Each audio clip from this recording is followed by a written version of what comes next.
안녕하세요. 방구석 진료실입니다. 연달아서 유튜브 영상을 찍고 있는데 이번 주제는 고지혈증 약 왜 복용을 해야 되나에 대한 내용을 가지고 이야기를 나누겠습니다. 진료를 하다 보면은 많은 분들께서 고지혈증이 있다고 약을 복용하셔야 된다 말씀드리면은 어디가 아프지가 않은데 왜 이 약을 복용을 해야 됩니까? 이렇게 말씀하시는 분들이 되게 많습니다. 그리고 특히 부작용 걱정 때문에 약을 미루는 분들이 많습니다. 하지만 고지혈증에 대해서는 중요한 포인트가 있는데 고지혈증은 숫자의 문제가 아니라 시간의 문제입니다. 이 콜레스테롤 수치, LDL 콜레스테롤 수치 높다고 당장 아픈 건 없지만은 혈관에는 조용하게 그리고 천천히 손상이 쌓이게 됩니다. 하수구도 갑자기 막히는 게 아니잖아요.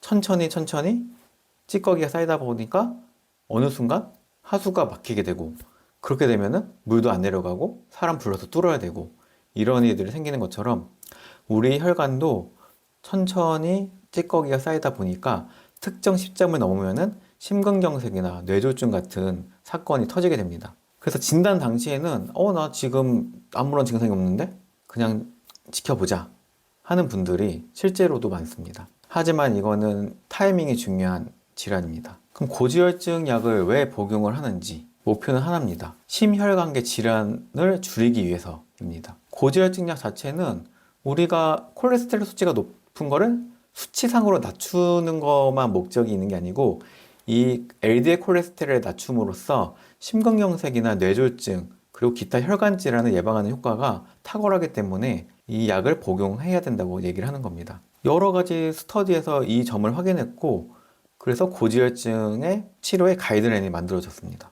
근데 이럼에도 불구하고 약을 안 드시려는 분들은 부작용이 걱정돼서라고 합니다. 가장 흔히 걱정되는 게 이 약을 복용하면 당뇨가 생기는 게 아닌가요? 간 수치가 올라간다던데 근육통이 생기면 어떤가요? 이러한 부작용들은 실제로 100명 정도 처방을 했을 때 한두 분 생길까 말까 한 부작용이고 대부분 조절이 가능하고 대체약이나 용량 조절이라는 선택지가 존재하기 때문에 너무 걱정을 안 하셔도 됩니다.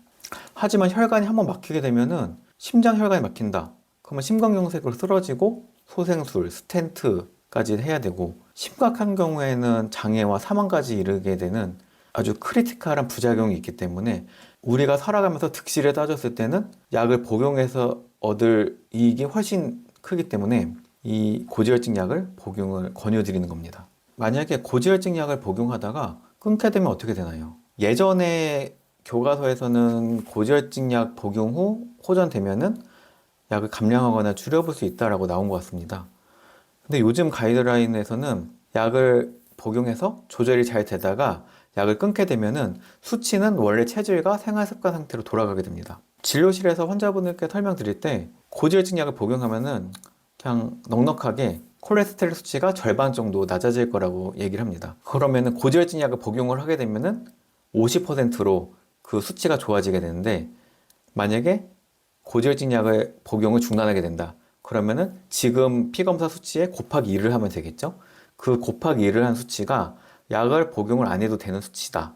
그러면 약을 감량하거나 끊어볼 수가 있는데 만약에 약을 끊어서 예상되는 LDL 콜레스테롤 수치가 높다. 그러면은 약을 계속 복용을 해야 되겠죠.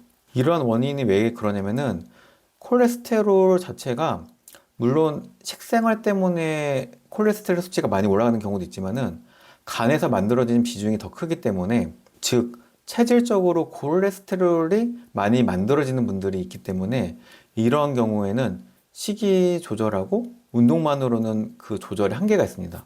그래서 요즘은 고지혈증 치료에 있어서 식이 조절, 유산소 운동 같은 것보다 약물 치료가 그 비중이 커졌습니다. 어떤 분들이 고지혈증 약을 복용을 해야 되는지 일단은 수치상으로는 LDL 콜레스테롤이 160이 넘어간다. 그럼 복용을 하셔야 되는 게 맞고 내가 당뇨가 있다. 그러면은 LDL 콜레스테롤이 100 이상이신 분들은 복용을 하셔야 됩니다. 고혈압이 있거나 흡연을 한다. 그런 분들은 130 이상이면은 복용을 권유드리고 무시 못하는 게 심혈관 질환이 가족력이 있는 분들은 가이드라인은 130 정도라고 하지만은 LDL 콜레스테롤이 100 이상인 경우에도 복용을 좀 고려를 해봐야 된다고 생각합니다. 물론 식이 조절하고 유산소 운동 같은 걸 해서 LDL 콜레스테롤이 호전이 되기도 하지만은 그 수치가 한 10에서 20 정도로 한계가 명확하기 때문에 내 수치를 보고서 이거는 운동만으로는 조절 안 될 것 같다. 그러면은 적극적인 약물 치료를 권유드립니다. 그러면 고지혈증 약을 복용을 하는데 고지혈증 약 대신 오메가3 영양제를 복용하면 안 되나요?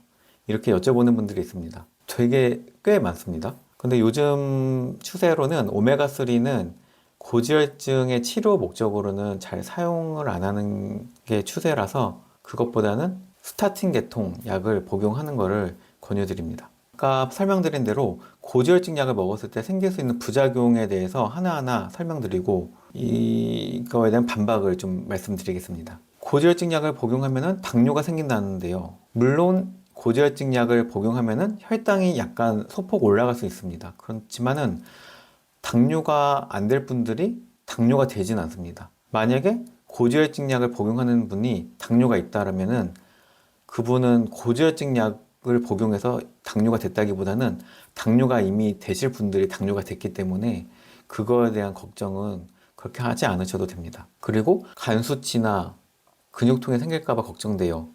이거는 복용을 해봐야지 알 수가 있는 부작용이기 때문에 실제로 한두 달 정도 복용을 한 다음에 다시 피 검사를 하게 됩니다. 그래서 만약에 간 수치가 올라간다.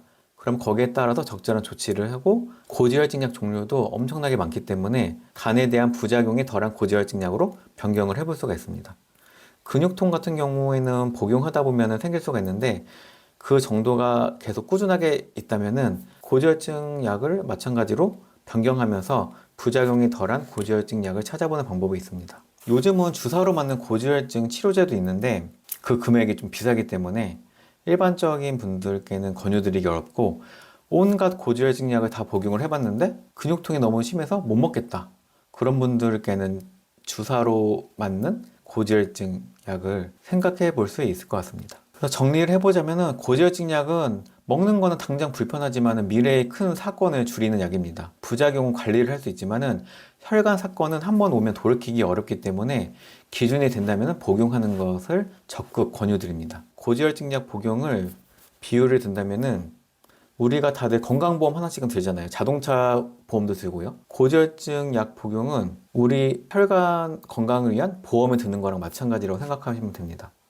혈관 건강을 위해서 고지혈증 약을 복용함으로써 심혈관 질환을 예방하는 보험을 가입했다고 생각하는 게 적절하다고 봅니다. 그리고 저 같은 경우도 환자분들께는 고지혈증 약이라고 생각하지 마시고 고지혈증에 대한 영양제라고 생각하시고 마치 우리가 종합 비타민이나 오메가3를 복용하는 것처럼 매일매일 영양제를 복용한다고 생각하시고 꾸준하게 복용하시도록 권유드리고 있습니다. 건강은 걱정만 해서는 지켜지는 게 아니고 이러한 정보를 바탕으로 실행을 해야지 지켜지게 됩니다. 간단하게 예를 들어서 우리가 주식 투자를 할 때도 주식책만 봐가지고는 아무것도 되는 게 없잖아요. 우리가 주식에 돈을 넣고 투자를 해봐야지 오르든 내리든 뭔가 결론이 있는 건데 물론 주식은 잃을 때가 더 많았던 것 같지만 하지만 고지혈증 약 복용은 제가 아는 한 어떤 약보다 확실하게 혈관 건강을 위한 보험이라고 생각이 듭니다. 오늘 주제도 도움이 되셨다면 구독 부탁드립니다. 방구석 진료실이었습니다.